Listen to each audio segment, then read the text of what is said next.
1, 2, 3, 4.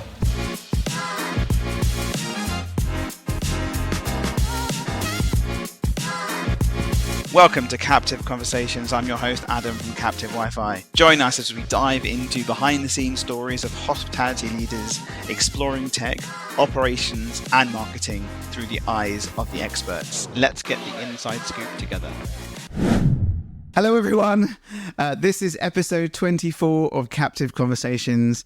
I can't believe we're at 24. So I'm the sort of person that just starts and doesn't stop. I don't know what's wrong with me. I had a podcast about 3 hours ago today. So the same top. Hey. Anyway, really excited to have in the studio today Mo from PreShift, the founder. We're going to learn more about him, where he came from, his story, and everything else. So wave hello to everyone. You can give everyone a little wave and then a virtual wave to people who are just listening, because some people listen on the way in. Can you say hello? Can we hear? I can say hello. There we go. Nice. It's a bit too close. Yeah, a bit too close. You can keep it as far away. Well, nearest as you like. Okay. So we had Mason from Grateful here earlier. His questions, and I'm glad I've given you so much time to learn and to research on those questions, but I think it's pretty easy for you, the first one. So the first question from Mason was, what made you get into hospitality? At the age that I was at, which was quite young, I'd say 17, late 16s. Money. Very simple. Yeah. The original kind of, the reason I got into it was money. I was young, didn't have a lot of experience, fresh out of college, no real uni experience at all, needed work. And hospitality was one of them where you just can get a job. So what was the first job in hospitality? Cutting limes in Slug and Lettuce. Cutting what? Limes. Oh, limes. I thought you said limes. I was like, that's a bit... I mean, Slug and Lettuce is at uni, that's great. But yeah, cutting lime. Literally, that was it. Just cutting limes. I wasn't allowed to serve booze. Oh, how old were you? Underage, 16, 17. So you can't actually serve or take it to the tables. Yeah. So I was in the back, cutting limes, cutting lemons, citrus cuts all over me. Oh, God. Loving life. Loving life. Honestly loving it. And how many... All week? Working all week? All week, every day, every evening. Yeah. Smashing it out. Bar collecting, glass collecting. Just loving it. Did you have any interaction with like customers as well, or not? Yeah, or just a little bit here and there. Yeah. I was very much in the background. Yeah. Don't talk to him. He's not 18. He's the lime. Okay. Yeah. And then where did you go from there? Oh, actually, hold on. We'll talk that. I'm going into history. Oh, naughty me. Skipping through. Okay, so best hospitality tech. No comment. Ooh. Am I your first no comment? Yeah. Sorry, and I don't mean to do that on purpose. I thought about it over yesterday. Yeah. Being system agnostic, yes, what we do. Yes. I can't pick favourites, but if I were to... Okay, how about this? Well, what's one of them a new trend that's out there that you quite like? Because it doesn't have to be your the best, because I have had people in here like saying you can't do, because there's lots of partners out there, right? Exactly. And you're agnostic, like we are, so absolutely. But what's one of the favourite ones, or an emerging tech that you actually quite like? How about that? Well, that's a good one. That doesn't give you any stress. Something that's new, something that's, that you've used. Actually, that's quite nice. Urban Piper. Yeah. Very simple. Bring that a bit closer. Urban Piper, due to the reason of a pricing accurately compared to the competitors that pricing. And then they're responsive as well. Very responsive, and they have good support. Yes. If I could. Yeah. Another one I'll give you, Tenzo. Okay. Just phenomenal. I know they've been going for a while and not new, but everything that they do. Yeah. I feel that basically before anyone comes into my office, Christian's outside slipping everyone a tenner. Yeah. Because everyone say tenner. Yeah. That's all right though. Hi, Christian. He came on the other day. He was amazing. But yeah, I think those two. I think they're talking Urban Piper. It's nice to have something else in the industry to compete against the big giant behemoths that are there. Sometimes monopolising, isn't it? Like the likes of... It's like Microsoft and Apple. Exactly. Right? Yeah, you can't get away. And it's like, I only have to take Market Man, which is good. I only have to take Deliverect, which is good. Yeah. I had a conversation with Chris Fetch on the drive up to work today, and he goes, I'm on holiday.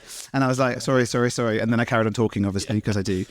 And I was like, I just want to build a free Deliverect.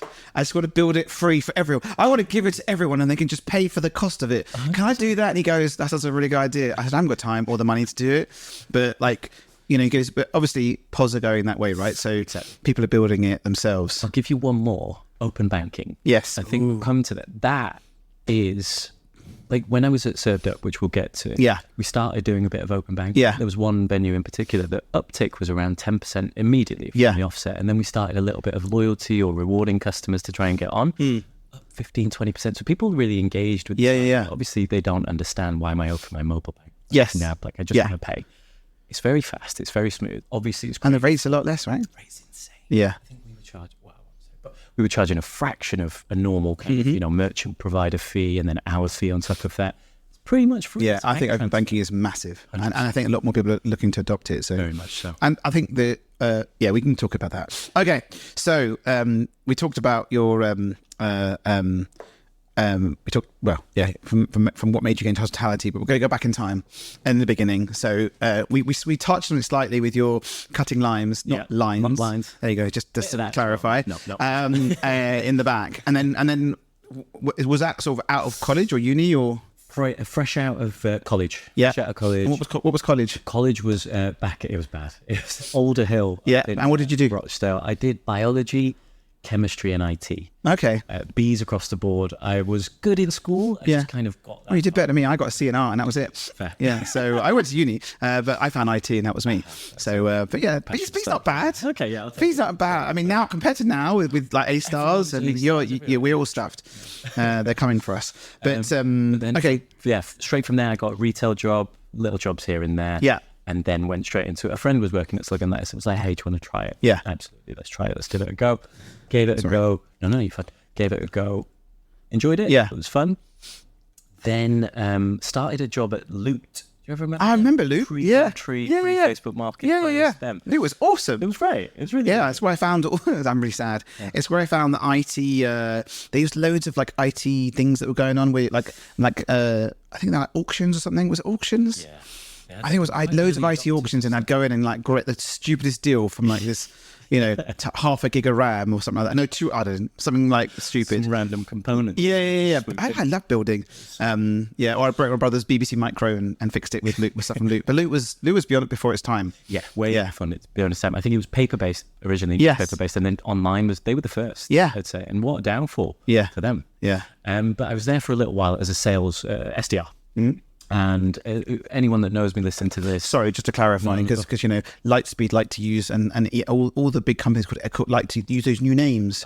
So what is an SDR? Sales Development Representative. Thank you so much. So at the bottom right, some people don't know what these funny names are. So yeah, basically you go out there and try and get business. Nice. And you're at the bottom of the rung of the sales kind of hierarchy. And anyone that knows me knows that I'm not good at sales. I'm good. I'm too empathetic maybe. Yeah. And you don't want it, that's okay. Exactly. It's fine. Don't worry. I'll give you for free. Don't worry. Just as long as you've got it. As long as you're happy. Exactly. But got some mentoring, got there. Within 3 months, I got fired. Recession. Oh. Yeah. Okay. The whole company took a hit. Yeah. Daily Mail had just bought them, so that was a bit of a weird one as well. And as soon as that happened with the recession, I was out. Got into Strada, if you ever remember them, the Italian chain. Yes. Oh, I used to like Strada. I didn't know it even finished. I remember Red brand. Yeah, Red brand. Yeah, I think got 1 or 2 still going. I used to love it. It was so good. It was the original, I'd say. Colucci's. Yes, Yeah, exactly that. Yeah, they were like medium high end Italian places. Yeah. So went there, absolutely loved it. So which location were you there? Spinning Fields in Manchester. Okay, So nice. all of this is in Manchester. Yeah. Started there. And was lovely working with friends, making tips. This kind of, real hospitality job, proper outside of Slug and Lettuce. Actually, taking and actually being in front of people. Exactly. And getting that vibe from people as well. And then, as many people might know, hospitality is a bit of a cult. Yeah. Got sucked in. That was me for life then. Yeah, you were done. With Strada. Yeah. We're not with Strada, with hospitality itself. Yeah. So Strada happened, went from there to Bella Italia to cover for a bit, Cafe Rouge to cover for a little while. Oh, good old Cafe Cafe same Rouge. group. That was when it was big. When it was good. The steak baguettes, right? Good, yeah, exactly, yeah. And the confit duck that they used to do. Yep. It was CPU'd, but it was phenomenal. Yeah. Central production unit. There you go. See, he's learning. There you go. Great. Nice. The But on after that, I got recruited by the best company I've ever worked for, Living Ventures. Okay. They run Alchemist. They're not very known in London, massive in Manchester. At the peak, they had around 30, 35 sites. Yes. Alchemist is awesome. Amazing. Yeah. Such a good brand. So I started with the first Alchemist they had in Spinningfields. Okay. Didn't get recruited for that. Got recruited for the Oast House, which was a pop-up, meant to be a pop-up for 2 years while the land lease was getting sorted, etc.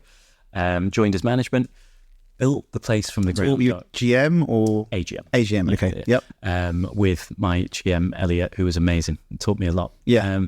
And we were laughed at initially from everybody in the LV space, the dementia space. They were like, oh, they're the cafeteria. We'll come see you. And we're not going to make much. We cleaned up. Really? I think first week we were on 30 grand. And really? Up from there. It was insane. Nice. And that location where it was it a busy area or was it not? Was it financial district? Nothing. So you just brought people to it. Exactly. Nice. So now it is a hospitality hub. Yeah. And what Tim Bacon and Living Ventures have done for Manchester and the wider group is insane. Yeah. But the Oast House is still there, but the brand itself spun off into the Botanist. Yeah, Botanist. Okay. And got sold to Newark pub trading company and is now a much bigger thing. Are we going full history? Yeah, I mean, keep going. Fair. After that, there was a lot of... None of this is on your LinkedIn, man. This is awesome. You need to add this stuff to... I mean, seriously, your LinkedIn is he's like 4 things on his LinkedIn. Yeah. Like, come on. You need to start showing... Like, you need to just put... you need like... or even an About Us on your freaking website. Do you have an About Us on your website? No. Our team, Mo, one line. Yeah. I created the company. Yeah. It's the humility. It can be a bit too much. You've got to stop it. I had Stephen Rolfe from Curve. He was the first company in the UK to have kiosks with Toast. It's a big shout. Before McDonald's. And he doesn't talk about it. Right? So I was like, you've got to talk about it. And he's like, I know.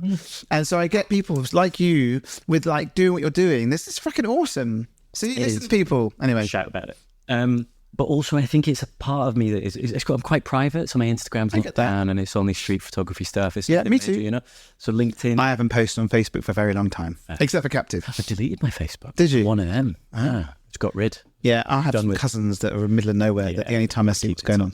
But yeah. But this isn't like this is work. But you know, work's very different to private. On top of that, though, makes me fucking cringe. Really? LinkedIn is so cringy. Not everyone. Yeah. But like to make a post on LinkedIn, you have to cringe it up. You don't. You just use the AI if you want to. Oh, there you go. So you got the AI now. I think someone posted this morning saying, did a post, someone I know did a post and used just AI, wrote a bit and then expanded on what they wanted to say. And he says, this is my first post with LinkedIn AI. And actually, it was all right. Also, there's AI within LinkedIn? Yeah. I need to log on more. You do. You do. But I think it's important to show presence, right? You've got some awesome, we'll talk about it later, but you have some great clients. And anyway, so Living Ventures... Living Ventures, to be honest, for 6 years, off and on. Wow. Off and on. Okay. So I... you dipped out into other stuff? Yeah. Well, no, my 20s were quite hedonistic, so I travelled a lot. Nice. Travelled a lot in my 20s, but LV was so basically you saved up money at LV and then went to spend, and then you saved up money and then you went to spend. Exactly. Perfect. Typical hospitality. But then coming back, management, coming back, doing this, doing that. My jewel in my crown within livelihood would be Manchester House, which was Aidan Burns' restaurant, who might not be well known in London, but highly regarded up north. I hope he doesn't mind me saying he's not going to be listening. Well, maybe. You never know. You never know. But go on. He is an excellent chef, the youngest Michelin star. Really? The youngest chef to receive a Michelin star. Yeah. And started Manchester House, and we did a TV show with BBC Two. Oh, awesome. Which the first Michelin star in Manchester. Yeah. Wow. That's the same group or different group? Different group. Okay, so nice. We were doing a competition between the French at the Midland, Simon Rogan. Yep. And Aidan Byrne. Michelin did not like that. Like, they don't like the pomp. No. Trying to ask for it and stuff. Yeah. And interesting story. Fuck, I haven't shared this, but interesting story. They never make themselves known, Michelin stars. No, never. Ever. Michelin, you won't see them. Very secretive. Yeah. And their whole thing is consistency. So they'll visit 5 to 6 times a year. Yeah. And if it's consistent. Yeah. You don't drop your life on the floor. Exactly. Yeah. So what happens? But there are markers. I'm sure there are little markers. Someone knows the insides, but yeah. Well, there's this thing about they leave a fork on the floor, but they don't anymore. I think that maybe in the 90s. But so 2 gents come in, Rolexes, looking sharp, very stern, typical Manchester House kind of business clients. and they come in and I'm serving them, my section. Yeah. And I'm like, hey guys, how are you? Blah, blah, blah, doing the whole spiel. And it's quite high end, but fairly casual. And we're talking through the menu, etc. First thing they do is they order a Kia, K-I-R. Yeah. And immediately, I had it in the back of my head, but I knew I'd messed up. I put through a Kia Royale. Yeah. Kia is very, very rare. People Yes. don't order Kias. Yeah. And of course, these guys are going to try and mess around. So I got the Kia Royale from the bar, about to put it down. And went, you ordered a Kia, didn't you? He was like, yep. What's a Kia? Kia is cassis, creme de cassis, or chartreuse, the blackcurrant liqueur with Chardonnay, not champagne. Oh, I had no idea. I'm learning something today. These guys catch you out. Yeah. Well, very clever. If I was there, like, we don't do a Kia, what was a Kia? That would have been really bad. Yeah. But I checked myself, which was okay. Ish. Then deliver the cocktails, everything's fine. They order a half bottle of wine. Yeah. And that's another mark. Yeah, apparently. Sorry if I'm letting out all you see, but tough. You're not waiter ready. Yeah, or in a restaurant. Exactly. So you're okay. They ordered a half bottle of wine. Yeah. Firstly, it was out of stock. So then they went, okay, no problem. We'll order a second one. Wrong vintage. Okay, sorry. It's getting touchy now. But they're normal customers. Regardless of normal customers, everyone is a Michelin inspector. Everyone's treated with respect. Yeah. We get through the meal and they're ordering. Everything's fine. Their main course takes around 25 to 30 minutes. Yeah. I go up to the kitchen, and this is a kitchen where you really don't go up to, but I've got a good relationship with the chef. So Nathaniel's there, Nat, Ada's there. I'm like, no, table's been waiting about 25 minutes. Fuck off. It's coming when it's ready. Yeah. Fair dues. Comes out very late. At the end of the meal, they pull aside Aidan Byrne. Yeah. They were like, we really, really wanted to, and it wasn't their first visit. We really wanted to do something here, but they went through a full report. Is this too much? Oh, well. They went through a full report. I'm an oversharer. No, this is great. It's all about the story. It's fucking awesome. It's awesome. Go on. So they went through their journey. Yeah. They came in. One of the head office people was leaning against the wall on his phone. First entry. They went through, the service stuff. It wasn't bad. I was covering a section I wasn't meant to be waiting, but said it wasn't bad. But obviously, Kia went wrong, wine went wrong, pain went wrong. What the fuck?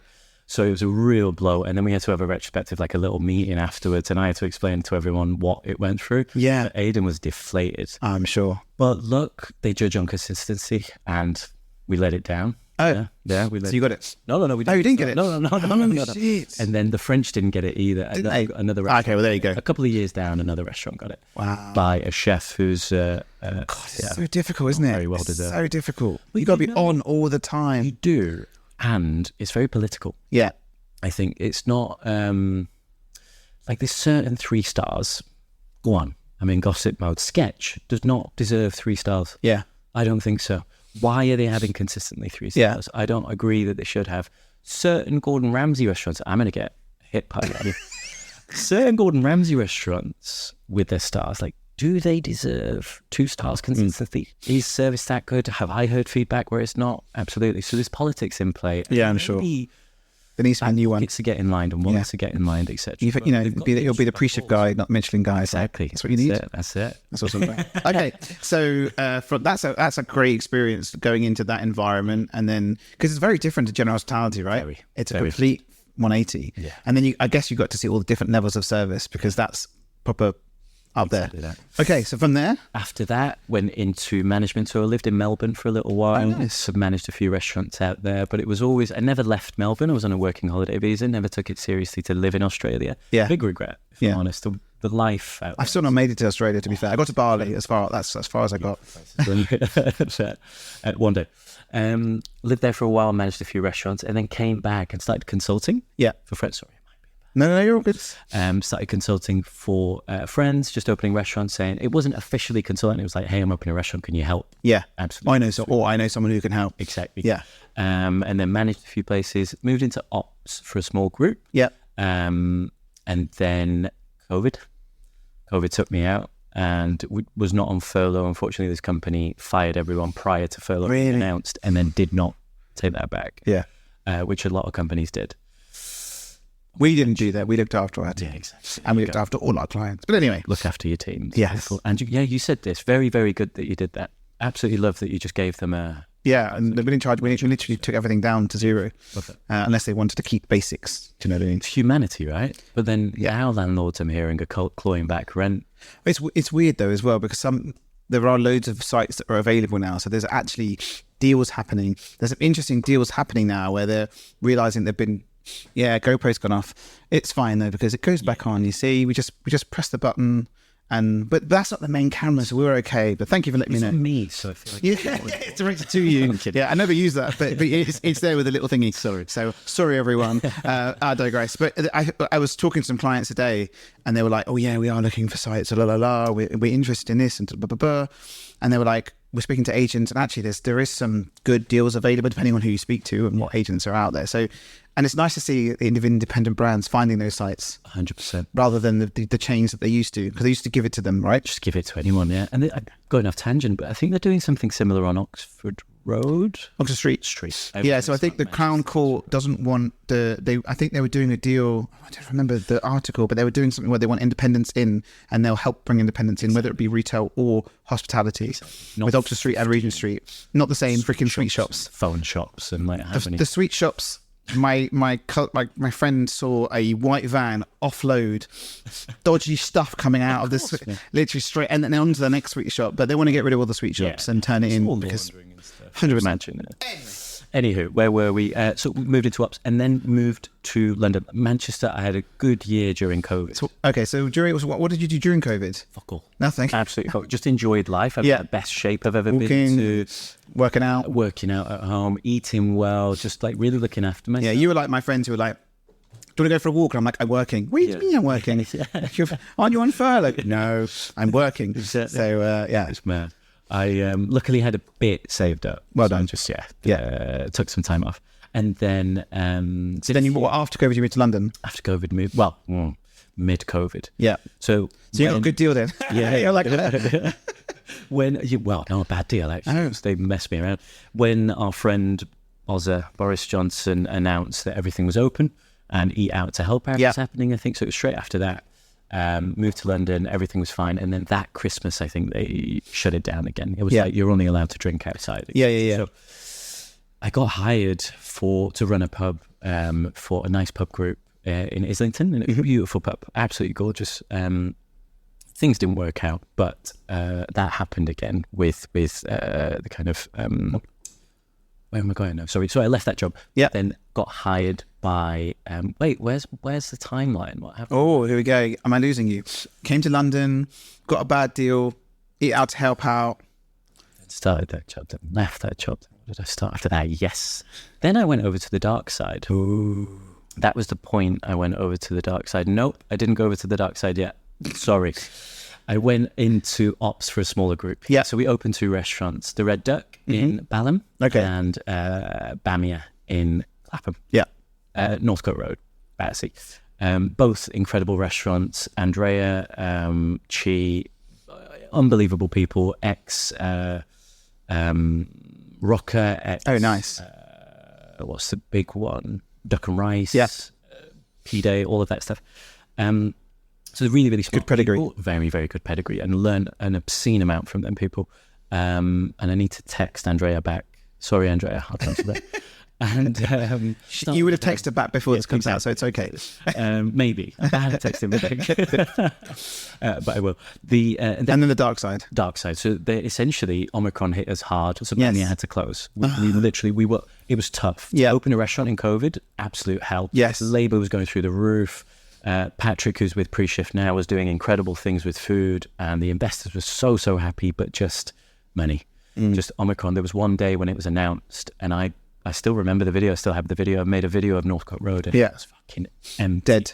Like there weren't even people in All Bar One. Which there's always someone in All Bar One. Always someone sitting there. Always. Yeah. So that was the kicker. So Bamia closed. Dark Side was I'm going to mention them. Peckwater. Really a Peckwater brand. Okay. Can I? You could mention the United. Peckwater brand. The antithesis of hospitality. Yeah. Just going into takeaways, teaching people. I was an account manager, regional account manager, teaching people how to cook really bad food and charge people really high prices. Great. And then not make a profit. Oh, and not make a profit. Not make a profit. That sounds amazing. These guys charge an obscene amount. So that didn't work out really. It was 3 months or so, but it was a step foot into the tech. Yeah, interesting. industry-ish. Yeah. Immersing. And then it was over to Served Up, The other dark side. the other dark side, Served Up, which... And that is on LinkedIn. So I found that bit on LinkedIn. So we're getting to the bit that I know about. bit. Okay. Served Up, phenomenal. I think their QR product, genuinely one of What if you were ordering Yeah, sorry, I should Yep. explain. They're a QR ordering and pay at table and pay a table, Yeah. etc. And they started as Charged Up, which is still going. Most of you will see Charged Up Oh, stations. the station. I said didn't know it was the same company originally. Next time you come out of the toilets and are gonna use hand sanitizer, and it's white and it Yeah. stands tall and it says Cleaned Up, same company. No. Yeah. Clever. Smart. He pivoted. Clever. Shrewd, I would say, rather than smart. He. So They're charged up just that they had. Charged Up- Was that first? That was their first. Charged Up was their first, yeah. So Hugo started out of uni saying, look, Boris bikes are a great thing. Why can't I charge my phone in the same way? Yeah. I could just pick up a charging bank, Yeah. drop it off somewhere else. Beautiful. Yes. So they're on their second iteration now of that product. But then obviously COVID happened, so they had to pivot. Yeah. Bought a load of alcohol sanitizer and machinery or whatever. And Very clever. pivoted, sold that on. Yeah. Then started Served Up and said, look, we've got a load of hospitality clients with Charged Up stuff. They're reopening. They can Good point to entry. Exactly. Well, and then let's build a pause. I mean, who the frickin' goes to? I mean, other than other people I've spoken to, but at that point, to build a pause when there was probably already 15 in just in the UK. Just plug into other pods. Yeah. Did they buy one or did they build one? They built it from scratch. Wow. And that's the point that I joined. Yeah. And there was a lot of friction. I think the head of product is incredible, and I stand by that. Yeah. Really, really smart man. CTO, incredible. Stand by that. Really, really smart people in that company, and they all are, and all are doing incredible things now. And it was their baby, and I really saw it going somewhere. But It was built here. it was built, all here, yeah. To be fair, I've seen a lot of solutions. I didn't really have much. I've not had much immersing into that brand. No, not at all. I'll tell you what. Here we go. How long were you there? You started what role? Started as CSM, Yeah. just customer success manager, then went up to senior CSM, Yeah. and then leading that team. What was that like? Because on the other side, when people be like, "Oh, it doesn't do this, doesn't do that," and you're like, "I've been there, I understand it." Exactly that. There was a lot of empathy. Yeah. People found. Well, it to be fair, hard hearing shout. your voice from the other end of the line as well, you're like, "Don't worry, everything's going to be fine." Exactly. But then within me, do you know what the problem was? Is I knew it wouldn't be fine because we've started. Well, there was two problems. Beautiful QR product. Yes. And then selling a half-baked POS product. Okay. To customers that were a bit too important for that half-baked product. So I'm not, I can't. Hindsight's 2020 or whatever. But potentially it could have been a better approach to that sales rather than going for enterprise clients immediately. Yeah. It could have been like, let's slowly build. Yeah, learn from mistakes, Exactly. make the changes, make it better, and then go. Iterate, exactly. Yeah. So the CEO was going gung-ho, signing up some big clients, whereas the CPO, CTO were like, look, we are ready for this kind of client, but we're struggling. Yeah. We're struggling to get to that. And you're selling things that we're not ready for. Well, that's POS. No offense to Exactly, when you were there, but like It the is. old school It's not POS there. people Yeah. are still the same. Well, we'll sell you the world. Yeah. And then when you get there and you open up and you're like, Shit. why doesn't it do that? Oh, that's on the roadmap. We'll do that in 3 months. Well, Yeah. what you said, the guy that told me and I sold me on the thing, he said, this, it works. Oh, sorry, I don't have that information. Or he no longer works for us. That sort of thing. Which, that's old school POS. So they took that. Okay. Yeah. As a whole, they took that route, but there's a COO that I haven't mentioned, Veronica, who was in between and just trying to keep everything together and was doing fantastic work, but struggled to marry the two worlds. And that was the downfall really of Served Up, and unfortunately it got acquired by Sessions. I know. They're one of our clients. There we go. So, and it's very interesting because they've now used it in their own way, for this, which is really clever. Yeah. And they've taken one of the team, didn't they? They took one or two of the team and now the UX designer as well. So they did it smartly. Yeah. I think it kills me that they bought it, and they're great, but it just kills me how close we were, because we were really making progress right at the end. Yeah. Where everybody was sitting around the table and going, right, okay, let's just regather. Let's think about what we're doing. Let's think about the type of customers we have. Yeah. What priority list we need to have for these customers, and build it. And then we were just nearly there, and took a hit. And obviously, I think finances and stuff, it's not my place to say. Yeah, of course. Things happen. And So Sessions took it from there. So then I helped a little bit with the transfer. So they took me on for around 4 to 6 weeks just to help out. And I think they're doing phenomenally with it. It's in their businesses, and the model that they have, the model's franchise. And then putting your POS in as well, you've got them by the balls. Well, then you've got but then you've got the control of everything they're doing. And I'll be honest with you, I opened the delivery app on my phone, and 3 of their brands just popped up. I was like, where? Hold on. I know these brands. I've worked with them. I was like, this is strange. And then I looked at the address, and I was like, and it's in this place that isn't open during the day. Yeah. It's like a nighttime place with local. No one's ever in it. And 3 of their brands are from it, and they are killing it. And that site on its own, probably. I mean, I see drivers going continuously out, and then they're using 3 of the brands because you cross sell. It's just a very clever idea. Incredible. I tell people about it all the time. If you've got space, shout out. 2 of their brands are Sobe Burger and you got Patty Guy, Chicken Bun, and Sobe Burger are both Alex Metcalf's from Appetite. Oh, those are his brands. Are they? Yeah, got acquired. I'm sharing too much, maybe. But that's awesome. Yeah, well done, Alex. Yeah, well done.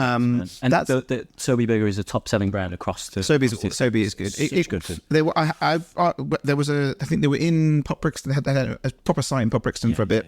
But great. And then I think we've got a couple around here of the dark kitchens. So clever. Anyway, we can go on about that. I need to get. To be fair, I met Dan Warren when Sessions was being created, like as in the hall, just shelter hall, and we got introduced to him, and we had a chat about that. And I actually did the tech for the shelter hall during COVID. With mask and high vis on, and builders wearing nothing because they didn't care, with the shared toilet.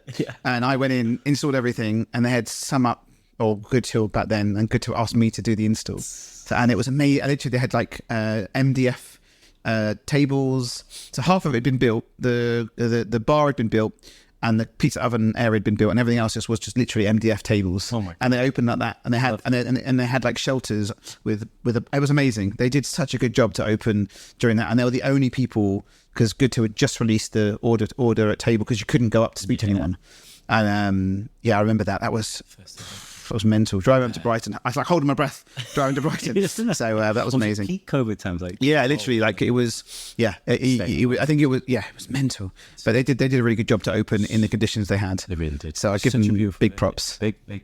That's a great venue. Okay, so they nearly lost it to Box Park. Say again? They nearly lost it to Box Park. Did they? I believe, yeah. Rumours, but I'm glad they got it. It's nice to have an independent, and they've got they can like an incubator, a bit like what Curb do. They can incubate brands and do stuff with it. Okay, so you left there, and was that when you were like, oh, what do I do now? Then I... Someone stick a little knife in the side of you and say, you should set up your own. Kind of, but...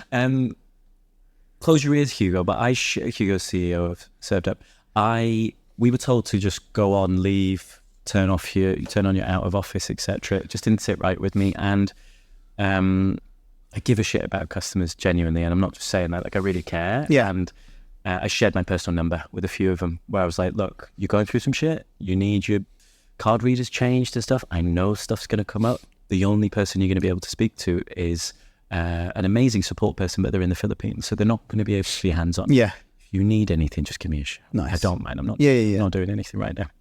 And they did.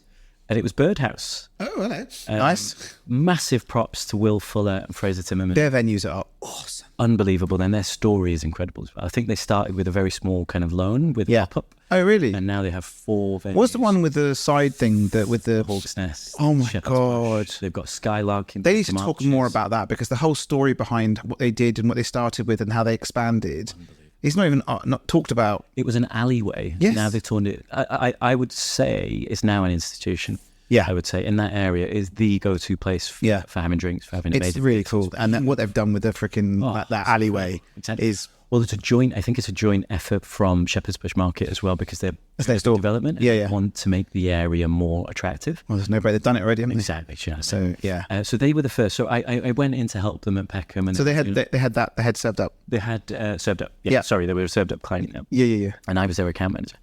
And they rang me and they were like, Mo, can you just please help out? Tills are doing their usual thing. And look, I'm not bitching about it. It was a beta product. Whatever's after beta. It was getting there. And went in, helped him, And he started going, I'm going to go for a certain POS company. I was like, I don't know about that because they're sunsetting a certain part of their product, which is QR. So I'd be cautious. Have you thought about these guys? And he was like, oh, yeah, we'll do some shopping. So I'm there plugging in a printer. Yeah, and then chatting to him away about stuff. And you're like, But then Will runs over. He's like, Mo, Brainwave, this is going to be a big thing to change all this tech. I don't have the fucking time for it. Yeah. You've got a bit of spare time. I don't want to be, I don't want to be rude or anything. Yeah. But prior to this, they're lovely, they're genuinely the nicest people I've come across in the industry. And most helpful. They already offered, like, if you need some bar shifts or anything like that, I was like, thank you. But, it's very kind. It's very nice. Really nice. And then he said, look, I don't want to be offensive or anything, but do you want to do it? We'll chuck you whatever. Like, nothing major, but do you want to do it? And something clicked in me with, like, this is exactly what I want to do. For the 15 years I've been in hospitality, dealing with good tech, bad tech, average tech, being missold to, being lied to, trying to get on support when 4-man deep. Been there through just all of it. And then I realized there's something needed here as a translator. Yes. Between the hospitality industry and the tech industry that's needed. And they were my first client. And they still are, with me, and they're very happy. And when was that? What year was that? When was that? 23. Yeah. Yeah, mid. And they were amazing. Just loved it. Loved working for them. Implemented Lightspeed, StoreKit.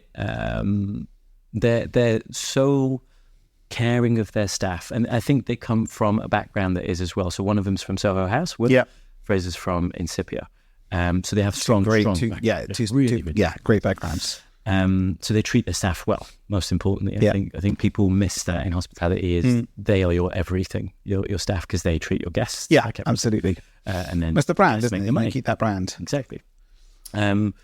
Where's it going? So that's you starting, and then the name, or was it what was that? So you did the transition, yes, and then you put Lightspeed StoreKit, you put that in. Yeah. Hello, Angus. Hi, Angus. We'll put links to the solution providers, including you, in the show notes. And so you switched them all over. So they had iPads anyway, right? They had, or was it Androids? It was no, they had iPads, but they had to go back because. ServDep made a decision to... Hold on, they had to go back? They had to go back. Well, iPads actually, they were loaned or rented? They were on 3-year leases, right? Oh. Through Hardsoft. Hardsoft? Oh, good old Hardsoft. Yeah. But 3-year leases for customer iPads. That's ridiculous. Oh, shit. I think the hardware bill every month was in the six Oh my figures God, it must have been mental. for all customers, and we were giving away free hardware. Customers weren't paying shit for hardware. I'm so sorry for sharing too much. Tough. Okay, yeah, so they got all iPads back. You got all your iPads. All iPads. Yeah. So then they were like, But printers were fine, right? Printers were fine. Yeah, printers were fine. Card readers? What did you have Readers, then? no, they were Zettel, Bluetooth. Okay. So we went in with Lightspeed payments. Yep. They were not one of the first customers. Early adopter. You were definitely an early adopter. When you couldn't partial refund, etc. Sorry, mate. And then that was your choice to take a technology solution that didn't really have it. It's your fault. It was my bad. It really was. So switch it out, but switch it in. How many venues? I'd got them really good rates. It was 3 venues. Okay, nice. Yeah, so Skylark. And they're not small. Not just not small venues, big venues. And PreShift, yeah. So PreShift's not a thing in London.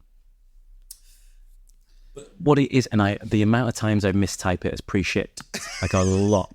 I swear. You need to edit it in your iPhone. Yeah. Autocorrect. Yeah, autocorrect. To do that. Just type in PR. Other way around. Yes. PreShift comes from a PreShift briefing, which in Manchester is a big thing. Yeah. In the North is a big thing. America a huge thing. Yeah. It's every department coming together and having one voice, and you're all on the same page. And I think just people call it different things. Yes, exactly. Obviously. It's a briefing down. Yeah, a briefing. We call it briefing down here. Exactly. Yeah. But a briefing for a company. Yeah. That's it, right.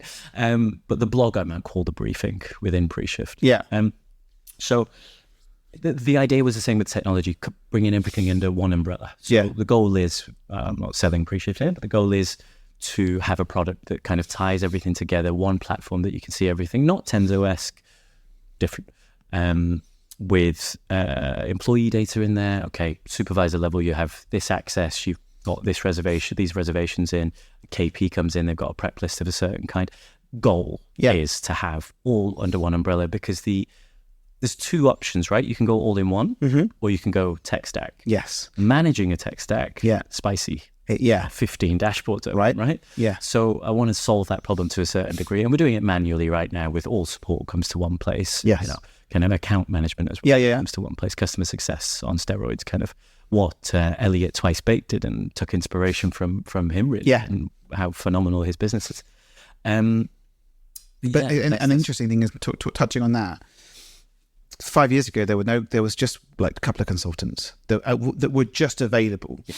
And what I love now, and talking back on Tenzo with their breakfast and stuff, and their partner network, there's now the opportunity for businesses and hospitality business to find people like you and others as well. And it's very much recommendation based as well, which probably helps you too.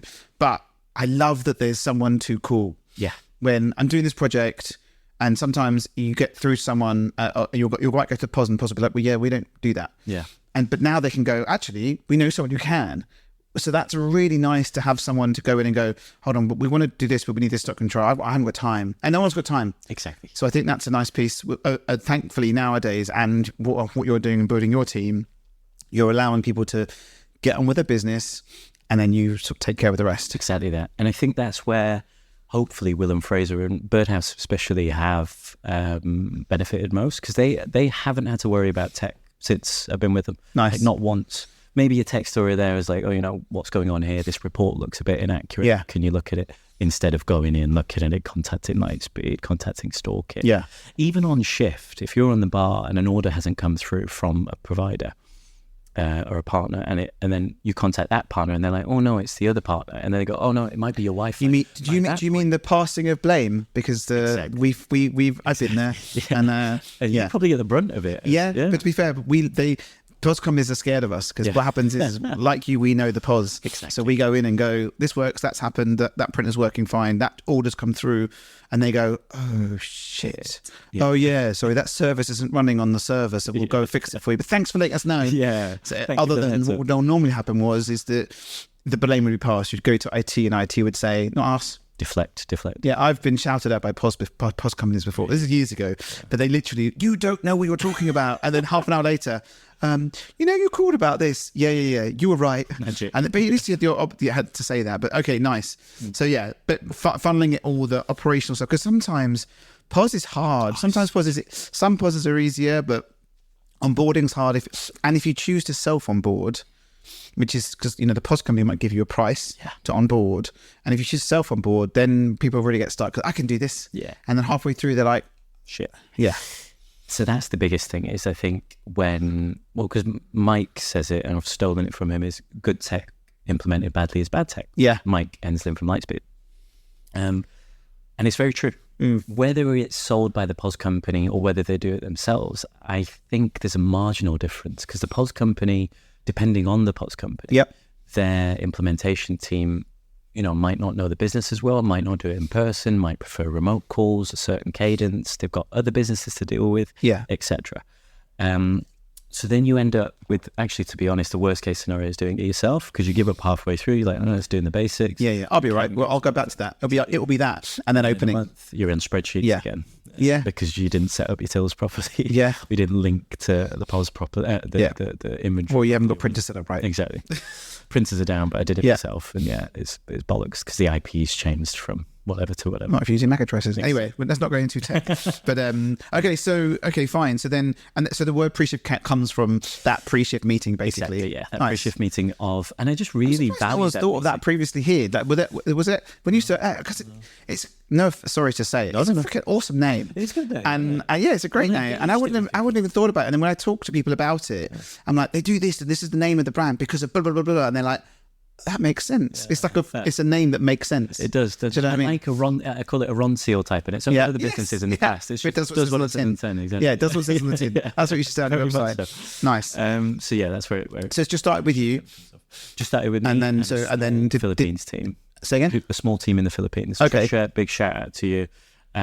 She's incredible and just a rock star who, I really value that team out there. Yeah. And we'll pay them a higher rate than they would be paid out there anyway. Yes. Put a lot of training into them, because I'm not generalizing here. There's a work ethic with Filipino people that they really get it. They enjoy work and they enjoy the rewards. Yes. They enjoy getting work done. What did you build that team to do for you? A lot of the heavy lifting. So Yeah. I would do initially, my interview process would be, here's a fake spreadsheet to kind of clean up that data, put it into this format, change languages. Yeah. Moving from this POS to this, right? And it was old exports I've had, etc. And give them a little trial, pay them for the trial. Off the back of that, judge their work, offer them some paid work. And what they would do is they're not customer facing at the minute. Yeah. Well, now they are starting to be, so they're in the support groups, etc. Yeah. And they do a lot of the heavy lifting. So a lot of the manual work, a lot of the admin work, There's something that would basically, he normally would charge someone like 10 grand to sit and we'll move everything for you, we'll change figures over, but don't worry, it's only cost you 20 grand because our team is sitting here just crunching numbers. Except, So you're getting, is that setting up stuff as well? Or is it more of just bringing the numbers out and making it look pretty? bringing the numbers out, make it, well, so to be very clear, like setting up a new POS, for example, I would ask them in the early days to translate everything, put it in the right columns, put it in the right format. I will check, I will import, I will build the menus, right? Because it's too much to be just offloading. Yeah. It's insane. And now, learning. Yeah. We're getting them up to level. So that's amazing. Still not customer facing in terms of account management, yeah. But I can confidently say Trisha could easily, launch a venue, to be honest, amazing. Which is incredible. So you train them basically in, what is it, Lightspeed? Lightspeed, Straw Kit, they know Cobas, they know Tavalis. This is nice. Yeah, because we're not partners with a lot of them. Funny enough, I spoke to a friend of mine who's from South Africa, and he was like, we could set up a team to do the onboarding for others. And it's sort of Ross? A bit, yeah. Growth to yeah. Hi, Ross. Hi, Ross. And he was like, you could do, but you could theoretically, well, is the plan to potentially outsource, make that team excellent and outsource, or just only do it for you guys? Absolutely not. Only for us guys. The reason is hospitality is human to human. I would never want to automate it. No, I don't mean that. I mean like, okay, so I'm a POS company. Yeah. My support's terrible. My onboarding's terrible. Yeah. I want you to expand your team, and I want you to do all the onboarding for us because they understand it because you've trained them. Yeah, absolutely. That's what Ross was saying. Build that team to do onboarding support. Yeah. And understand the ecosystem within there. Inside and out. Yeah. And then they're your support. Right. Yeah. So Tavalis support is a bit challenging sometimes. There are some other support companies out there that are pretty challenging. Yeah. There's some great products out there, but if there was better support behind it, rather than outsourcing it to like Ukraine where you can't understand someone, or goes to India or whatever it might be, these are challenges where you like Revel support was, I don't even know where it goes, you get sort of lost and they don't understand you. But if you could, I don't know, something you could potentially 100%, an avenue we're looking into, but I think get your ducks in a row first, I guess. Exactly. Yeah, do your own stuff, and then when you've got resource. Exactly. Yeah. It's also bootstrapping. I'm very, very focused on bootstrapping and organic growth. Yes. I really, really believe in that, and I think me too. It's the referral basis. There's no point. We the same. We don't advertise. We are present, which you need to be more present because you have some great brands. And just on your phone, going into Birdhouse, doing a freaking video of like, this is the tech, and showing how it works, and then just telling who you are is something you can do. You can be private, but you can have the PreShift socials because it's all about being present and telling the story. We're going to tell the story here anyway. We've done this. This is awesome. This will go on socials. So tough shit. You're now open. And a big thank you, to be honest. I'm not. Well, it's spoke up your ass, but a big thank you for having me on as well. Like, we met and we resonate. We started talking, and that was it. Really, like after a couple of minutes, we're like, yeah, same. We should put this on the podcast. Yeah, we should really put this on the podcast. And so, but I love the story as well, and it's really interesting to listen to you, the peaks and troughs of where you've been, because you've really been in and out. Yeah, which has really helped steep your career to understand hospitality. You know what I mean? Yeah. And both sides. Because then, like, good salespeople love me, bad ones do not like me, because I could sit there in a room and I've heard this many times. Yeah. And I've been on the other side many, many times. Yes. Chatting shit. Yeah. Stop it. They want to buy it. Yeah. From this partner. Yeah. You're causing issues. Yeah. Let's just streamline the thing. Yeah. So William Connors was here the other day, and he's been around for a while. So it's the same. He's like sitting there listening and going, yeah, you're not, and he does the spidergram thing with like how everything's connected to what, with the graph and everything else. And I think Chris's podcast the other day, I think had Stephen from Maragami was like, he called it the one plate of truth.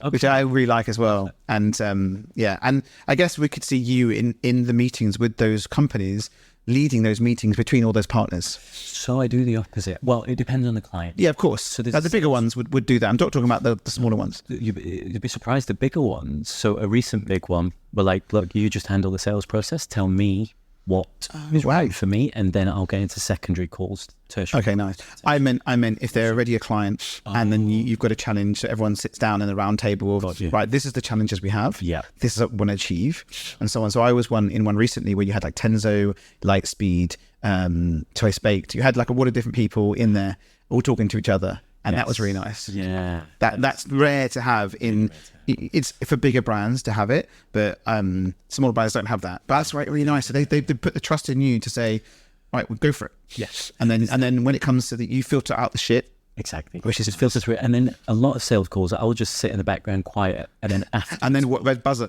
Do you do this? Exactly. You press the button and go, I just have to interject a second. Bullshit. No. Yeah, and straight after. Okay, so I have a little retrospective and go, okay, this was the truth, this was a lie, this was a truth. I think it was fresh. Next call, let's talk to him about this. So then the next call is 30 minutes. Hey, Matthew, there's no Matthews I'm dealing with very specific, or John or any other name. We brought up this last time. Can we delve further? Because I don't think this might be accurate. Yeah. What's the actual roadmap on that? Can we get that in writing? Etc. Etc. Etc. Rather than calling people out, I'm not there to cause friction. It's more. You're too calm for that. Yeah, exactly. Way too calm. You're after the fact. Yeah, exactly. You're the one that sends those long emails, don't you? My problem is the reason I'm calm is once it starts. If I bring it up in the meeting, I can get quite irate. So yeah. You're lying. Exactly. Like, why are you lying? And I can't control my language sometimes. Yeah. It's not professional. I get that. And you learn from those conversations. Exactly. I let people. Okay, this is awesome. So the team will do the setup. You'll potentially, for the customer, will take care of the transition of whatever tech stack they need. Will you then do that one plate of truth of, right, this POS, this stock control, this labor inventory system, and then do you end up doing the change management as well? Excuse me. Sorry. That's all right. So this, I feel like we're selling PreShift. I'm not here for that, but it's kind of. Well, no, we are because we've talked about your story. Fair. So the story we've gone through your story. There you go, sir. Have some water. We've gone through the story. We've gone through your history. And now we're transitioning into the company which you're building, and we can talk. It's not like it's a, hey mate, how's it going? Yeah. So we've done that flow in here, and in my questions, we're tech innovations with PreShift founding. We're talking about PreShift. Yeah. So you're too humble. You need to be seriously it's like we sort of do this, and don't worry, we take all the worry away from the hospitality operator and do it for you. But that's just what we do. It's okay. You don't have to pay us. It's not out of shyness. It's out of the walking before I can, not running before I can walk. I don't want to overpromise, No, I get that. But the nice thing to hear, which I haven't heard from many people, is we work with other consultants and they go, right, this is the POS. They bring the POS in for the meeting. This is they're bringing this into the meeting. So the client's like bamboozled because the consultant's like, what stock control, what labor? They're like, and they are either chef owner operator or they're investor. They don't give a two hoots about it. They just want the site open. Exactly. They want the tech partners to all work together, and then they want to be a thumbs up from the consultant. Exactly. And that's quite nice and refreshing that you're doing it the other way. You're doing that way where you're taking the friction out of it. Exactly that. So there's many problems in the hospitality industry in the tech purchasing kind of massive issues. And so what do you do about what about the change? Because I mentioned about change management. Yes. So if you've gone, right, this is what happens, this is the POS, you've got it all signed off, and then do they use you? Are they using you for the change management? Because that's a big challenge. Everyone talks about projects and change management. Because look, I quite I kind of resent the term consultant. Yes. I think it comes off a tweet I read from Steve Jobs saying, like, in my head as well, a consultant comes in, tells you what to do, pisses off, and like, sure, problem. Yeah. Antithesis of what we do. I want to be there for the good times and the bad times as well. So from the start, when you're engaged with a customer as us, we start the discovery process, not giving too much away here, but we start the discovery process, start shopping on your behalf, building out solutions for you, presenting them solutions, right? Okay. In that discovery process as well, we're discovering it internally. So departments, we're speaking to your accounts, your ops, your finances accounts, another department, front of house, owners, etc. Kitchen, whoever's involved, and managing expectations. Because there's not, and I stand by this, I will die on this hill, there's not one solution that will tick everybody's boxes. Like, it's just not going to happen. Never. So that's the problem that people get into, is when you suggest a solution and put it in, someone's suffering, but they're not ready for it. So you haven't prepared them. So we go also manage training's difficult. As well, and revolving door. People are coming and going. That GM that's there, they might be gone in 6 months. Correct. And then someone comes in with their spreadsheets who's used to Zone or not used to Lightspeed. I don't know how this was. Exactly. I'm going to change everything. Gone. Yeah. So we're the lighthouse in there. Like, okay. I like that. We'll use that. Keep it. Seriously. That's really good. Just to focus, there's one source of truth. Yes. For all tech knowledge within your company. It's your outsourced IT department. Yeah. And kind of. So we'll manage that. So we'll discover all solutions. This is where accounts might suffer. This is where reservations might take a hit, but ops are going to love it. So where's the balance? Where do we strike a balance? What do you think's right for you and your team? And then we'll sit all together, hash it out, manage them expectations, then start the negotiation and sales process and manage that sales process. Then once they're signed, it's a lot. It's a lot, but no one has time to do it. But it's sad. I mean, you're blowing my mind of it, because if someone they've done it before, they'll do it again. But there's not many people that can do all of it. No, true. It's been tough, to be fair, just being alone for that while. But now we'll get onto the team and stuff. Yeah. But then we do the tech change as well. So full tech change management. And we have partnered with ePossibility for another customer who did it all. And it was a beautiful partnership. Shout out to you guys. Robbie, Rich, Beth. Yeah, they do it well. Yeah, they really do it well. Yeah, and they lock shit down. Exactly. And so we do the tech change management as well. So we'll kind of make sure everything works, make sure everything integrates, install, onboard, train. But not only that, you're there on day, on launch day, on on setup. You're like, I do open till close. I do AFD all fucking day in hospitality. So we do an AFD open till close, because what else? How am I gonna, with a straight face at 8 p.m. be like, I'm leaving? So you do the cash up, mate. See you later. Yeah. Oh, that's rough. Not every single one. I'm going to post this online, and all the podcast is going to go, bastard. He's giving us a bad, but it's true. You could, the go live support I've seen is like, hey, we're here for 3 hours for lunch, and they're going to go, and then dinner video, and I have to do cash up, and then you 11 p.m. with a new pos. Shitting you out. End of day reporting. End of day report on a brand new pos, and you're on your own. Yeah. And the staff are like, I've messed this up. This receipt's wrong. The payments went wrong here. And you're like, I just want to go home. Yeah. And immediately, like, I don't have So are you just sitting in the corner waiting? Because I remember I used to do when I've done installs before, or we go to clients like QSRs and stuff, I would just sit and they were like, do you want lunch? And I was like, I can't have lunch, shouldn't really, but you know what, that's fine. I've grabbed the sandwiches I'm sitting in the corner, and and the queue just goes giant, and I'm sitting there, and then the manager's just winking it. Yeah. Like that, or someone run over and go, can you come over? So I have a look, and they've just like messed it up, or someone's ripped some stuff. Someone's pulled some cabling out by trying to get like a tray out or something. The till rolls ran out. Why is it not printing receipts? I've been in there, but that's really nice to see on the go live, especially from POS companies. So like resource wise, how can you resource for that for a full day AFD? Obviously you can have 2 people on there, and as we grow as well, obviously the team's growing, so we'll split it. Yeah, someone will do the open and someone will do the close. I will never move away from doing them first initial closes, because that's where what the learning is. That's what the learning happens as well. You have to be hand in hand. Yeah.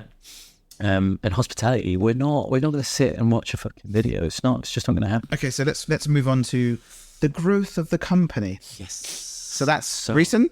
Very. Yeah. So how did that happen? Patrick, were you like, fuck, I need more people? Exactly that.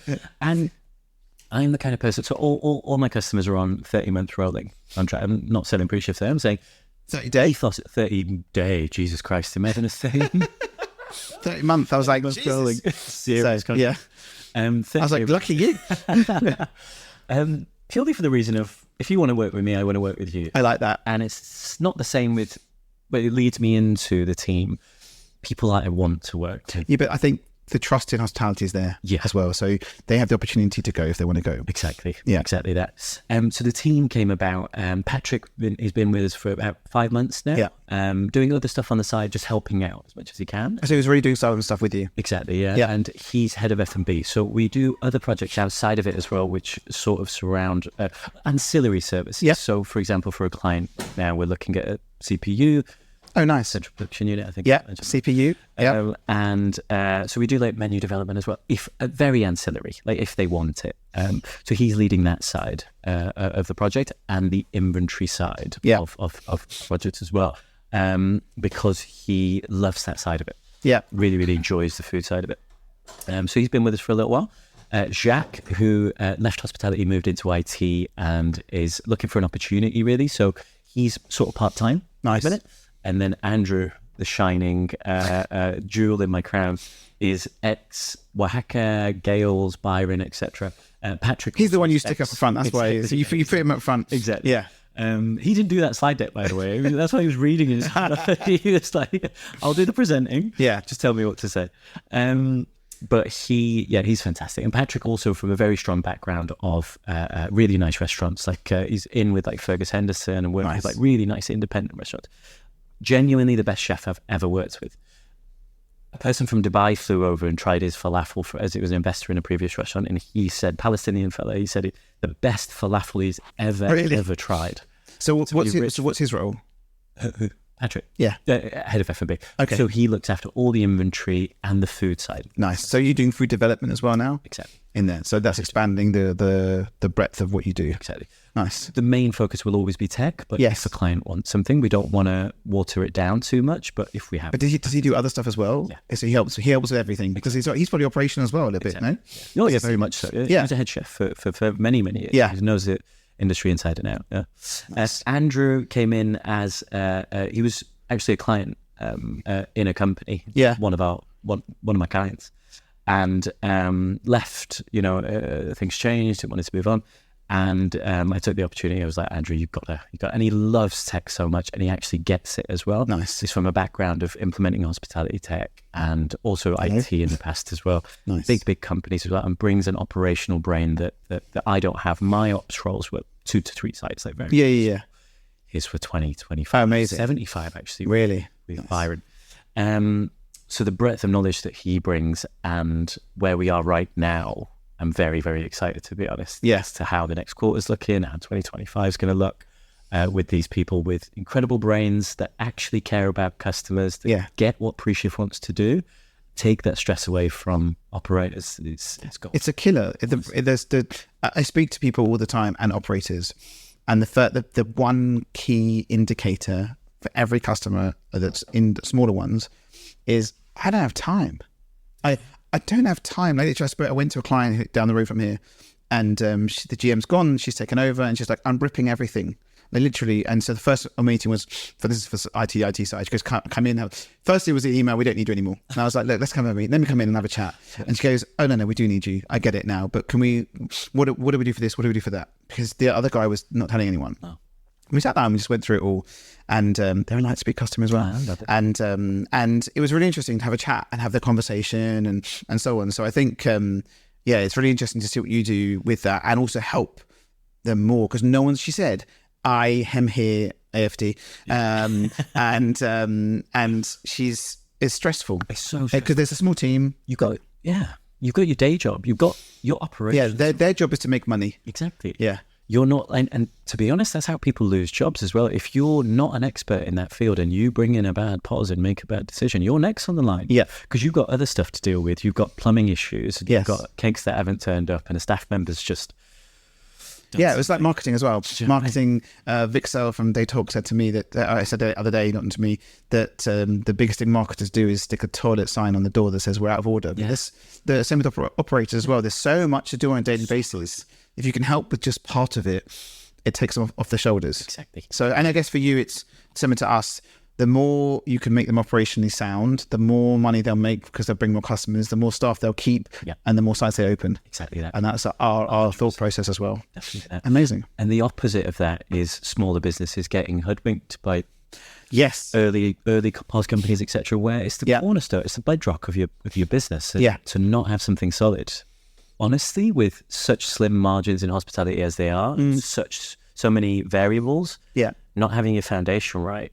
I think the thing as well is that with your 30-day thing, I think that really makes it easy to someone to do. So with the captive thing, we do with the same. Like you can test it if you like. If you see the value in it, keep it. If you don't see the value, then go. Exactly that. But they see the value in it, and off they go. Exactly. So awesome. And then you talked about like building a dashboard. Is that what you want to do? You want to end up pulling data in to like a dashboard as such? Absolutely, yeah. Yeah. So there's visibility for the operator. Has not tens is a bit different, but you were talking about more operational stuff. The operational stuff, ideal would be a integrated one-click PreShift. Yeah. Just click a button. Oh, that's nice. You've got your PreShift loaded. Is that in development now then? Are you building it now with the other team in the Philippines? Yeah. Nice. Miscommunication's bad in hospitality. Oh yeah, really bad. And there's stuff on WhatsApp. I emailed you the other week. Bollocks. Yeah. It's just, it has to. Are you plugging WhatsApp into it? Ideally. We'll have to talk about this. I want to see. I need to see more of this. But essentially, that a one-click PreShift, just one source of truth. Nice. I can log on to, and we do not want to take away from a PreShift briefing. It is so valuable. I'm not saying you're a bolt onto it. A bolt onto it. Yeah, to make sure it gets done. And on top of that, you've got you've got a revolving door, as I say. So imagine having a QR code that a temporary staff member can just scan and get their PreShift. They don't get any business sensitive information. You can control what permissions are on there. Yeah. But every single person is on the same board, on the same level. Exactly. Nice. And then handover stuff too. Exactly that. Nice. Shifts and everything in one place. Yeah. So is that something you're currently in production with? In production, but it's going to be kind of split. The service side of the business is our bread and butter, of course, and everything that we do, and the product will kind of be an add-on to our existing clients. Yeah, and maybe we spin that off and it becomes its own thing. Yeah, but baby steps. It's a great name as well. Okay, so I mean, to be fair, the next question was the sort of the future as such, but we have talked about the future. To be fair, so that sounds really interesting, and it's nice to know more about how you are offsetting the heavy lifting. Yeah. Otherwise, you're sitting in front of a computer going the whole time. I mean, look, there is a lot of that. Sorry, because we care a lot. There is. It's for you to be present to the customer. Otherwise, you are behind the desk and not able to call anyone. Exactly. They're not able to speak to you. So I totally get it. But you've used your training to train them, which is different as well. You haven't gone to an outsource, IT company in India to handle all the phone calls, or an outsourced company that doesn't know anything. Exactly. That would be like, I'll take a call. What did you call for? My POS isn't working. I'll log a ticket for you, which happens. Like, which POS do you have? Which location? Yeah. Where are you? What's your service ID? What's your date of birth and your mother's maiden name? And you're like, we've in the past called POS companies, and if we don't have the ID number that's stuck in the restaurant, they're like, we can't talk to you. And anyway, I digress. But this is really interesting. Right. Yeah, it's a killer. That's where it comes in. That's really interesting to listen. Your story is awesome as well. So we've got some great snippets coming. And it's nice to see that you're building the app as well, because I think that will cement what you're doing as well, because then people can see the value of what you're doing as well, and then you can charge more. Okay, we're sort of to the end, so I'm going to give you a little round of applause and thank you very much, and thanks to them for you, because you like the air horn. Westwood. So one more. There we go. Good. Nice. I've got this one. No, about to the. There you go. We've got the record scratch too. Okay, so we're towards the end, and we have our standard questions. So thank you very much for coming. Our standard questions is best restaurant. Can you say that? Are you allowed to do your best restaurant? Okay, best restaurant. Yeah, it's gonna have to be 2. You can have as many as you like. Smoking Goat. Okay. If I'm in a spicy mood. Yeah. Because. So there's 2 things, a lot of things. Consistency, yes. Wine, service, food, vibes, lighting, music, on point. That's more than a few things, but yeah. It's got to be all together. All together, has to be. And it has to be almost every time I go. So maybe I do start a PreShift star instead of Michelin star. But that's a good idea. You could do. Same venue. None of your clients though, because they get really pissed off. So there's Smoke and Go, if I'm in a casual friends, date, whatever. Leroy would be number 1. Where's Leroy? Phipps Street, right by Manteca. Yeah. 1 star. They don't shout about it. Beautiful music on records all the time. The vibes are immaculate. Service is just phenomenal. Yeah. Food is excellent. That's why they're consistently, and that's why they've got a star. They don't shout about the star. That's nice. But just every single time I've been there, it's blown me away. Just blown me away. It's such a beautiful restaurant. And I mention it to people like, oh, hey, should we go Leroy? And some people are like, I don't like the name. What are you even talking about it? But I think it used to be Elroy, so they've owned that. Royale. They owned a chicken joint in East, I think. But incredible. I have to try it out. Just unbelievable. We'll go for lunch or something. Thousands. Yes, please. Amazing. Best burger. Bleecker. I didn't even have to say the word, but Bleecker. Bleecker, I would Which say. one? 100%. Victoria. No, but which Bleecker, which burger? Which one? Which do I go for? Yeah. So I make a mistake. First time I went, I made a mistake and I went rare for a... They shouldn't even offer medium rare for a smash burger. Like that's... It's not smash burger though, is it? Come on. It's a burger. Yeah, they're not smash burger. Bleeckers nice and pink and juicy. Oh, okay, Yeah. fair. Okay, I'm going wrong. Oh. Wait, best burgers, Sobe Burger. Sobe burger. Okay, California style burgers. Burgers, Okay. etc. Bleecker, my personal, I absolutely love it. First time I went medium rare, it didn't hit it. I wanted the crisp, so well done, double, bacon and cheese. Really? Well done. I can't do it. Literally, it's blasphemy. But the thickness is, they're very thin. That's the thing. Bleecker. Well, compared to like a patty and bun style, yeah, they are. Byron, remember Byron? Yeah, Byron, yeah, big. Yeah. Bleecker, they're fairly thin. Yeah, quite small, but I don't know. You've enlightened me. I thought they were smash. Oh no. So if you go for like Supernova in that's still not been. I haven't been either. We should go. That's. I'd rather not go to Leroy and go to Supernova with you. No offense to Leroy, but that will be quicker. Well, I don't know, but that's more smash. It's crisp on the outside and so on. Bleeker's very much commitment to the burger. Don't ever tell Zan that you've asked for it well done because she'll slap you. But Bleeker's one of my favourites too. So shout out to them. Best hotel.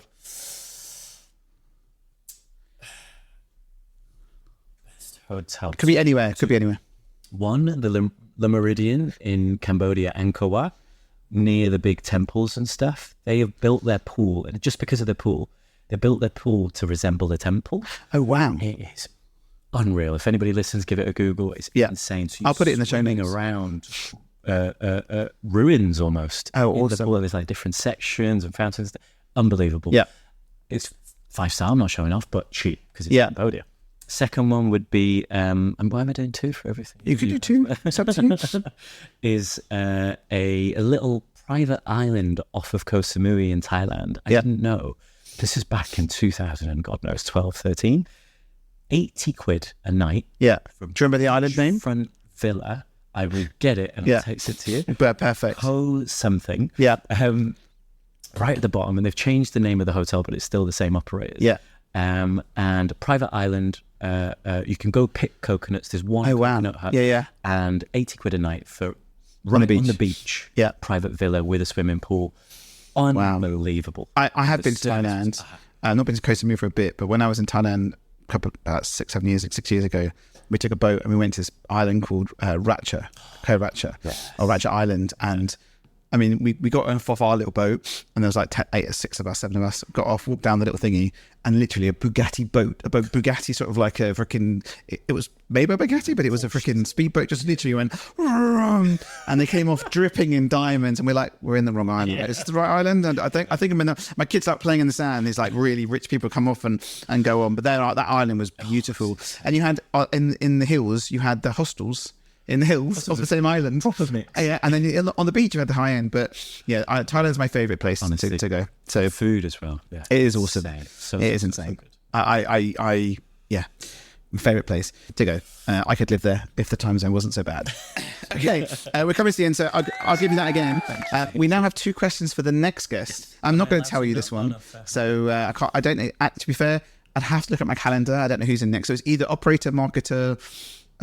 We've got loads of different people coming in from even actual operators as well coming in. So, and some of our clients. So, 2 questions for the next guest. I think you've got one already of them. Like I wrote them down, but because you haven't talked about any negatives, so to say. So, what would you hate most about the industry? Ooh. What gets you the most? Like, what's a pet peeve? Yeah, in hospitality, that's could good. Be tech, could be whatever. And then it's a bit of a cop-out, but what do you love most? I might change that, because you already asked that, don't you? Yeah, I did. I asked you. Most about industry. You could. What's been your worst hospitality experience as a guest? So negatives. Yeah, shout out that company. Yeah, absolutely. Because nobody talks about that. But No, I they think that's don't. where the learning, a bit cringe, but that's where the learning comes from. It's 100%. like, okay, I had a bad experience and I'm never going to do that again. Because there's one thing where I truly believe outside of military service, I'm going mad tangent here. Everybody outside of college should do a year in hospitality or retail. I agree. To treat you, to enable you to treat other people like a human being. So one of the things I talk about with everyone, and I didn't ask you the question actually, is working in hospitality. That grounds you to understand people. Yeah. So my nephew worked in a pub down the road from his house for about 2 years on and off. And he knows how to deal with difficult people because you get drunk, you get whatever, and so on. And I did events, so I was on the door and running events and so on, left IT. So I've from IT to actually dealing with everyone, you understand how to understand people better. I think it's the empathy that does it. So I think if you're right, either military or hospitality, either or, have that role to make you understand people more, because I think it's empathy is a big piece, and I don't think everyone's got enough empathy. And you can tell the kind of people that haven't worked a day in retail or hospitality either kind of. They look at the hands, no cuts on for the lines. They leave, food trays in food halls, just leave them on the table. If they go to Mackey's, everything's on the table. Yeah, your mentality is like, I'm the same. I'll take my tray and put it over. Yeah, you put your trolley back. Yeah, it cuts me when my friends just leave, and I'm like, what do you think about people leaving items on the wrong shelf? So you got beans and you put them next to the Smarters. My ADHD would not like that at all. I think it's. I would be moving. 100%. No, I'm older than you, so I would be like, it's not my problem anymore. So you'd look at it and go, start switching. But okay, so thank you for those questions. No, how do people find you? Don't give your email address, but how do people find you? Online or from LinkedIn that you don't use? No, I don't use LinkedIn. I sometimes check it. Sorry if any messages are waiting. Yeah. I'm bad at that. At PreShift.co.uk. Yeah. PreShift _ on Instagram. LinkedIn is just PreShift. Amazing. And thank you for listening to me ramble. Thank you, Adam, for having me on. Genuinely, we could be off mic. Very, very, very grateful to you to have me on. It was nice for you to come because he's a podcast virgin. I'm so the first time, got on ours. Exactly. So next I'll see him on 17 other ones. I settled you in now. So you'll see me on LinkedIn doing all the. I hope so. Yeah. I'm gonna make him. When we go out for lunch, I'm gonna make him go on to go on to and go walk in. Yeah. Do it from the third party. Exactly. It'd have to be you. But on top of that, thank you for being. There's two kinds of. Well, there's many kinds of people, but there's one kind of person that uses these partnerships strategically, and then there's another kind of person that is that is genuine, that wants to help, that sees people doing the right thing and wants to build them up. And I think something you've done with many other people that I've spoken to, and you've got a very good name in the industry, but also Elliot Twice Baked, something that you worked with him on, and the vibe that we've had from the start as well. It's been I resonate with loads of people, and I think for me this thing here is to tell people's story. And I like you being super humble, because he's super humble. And loads of other people as well. I'm doing this to tell. I don't really care about the podcast. I do care about the podcast. This is very much talking to people I know or have met, and share their story, because it's so interesting. Like the Mark McCulloch we've just released, Lucy from Airships are coming out just next. Nice. I've got loads of people coming up. I just did Josh from Me and You. I'm grateful. I mean, there is Mason. Yeah. I mean, I've got some awesome ones and they would have already been released after this. And I love the story, and also I like a bit of banter. So we go on for a bit. I'm sorry. We have gone on for a bit, but outside of the podcast as well. Yeah, talking generally, you're very, very good. I like connecting people as well. I think that's something that you're very much the same. I like to connect people to the right people. It's very much. So if I can't do it, I know someone else that can. Do you know what I mean? So, but yes, thank you very much for everyone. We're giving everyone a bit of a wave. Thank you. Last one.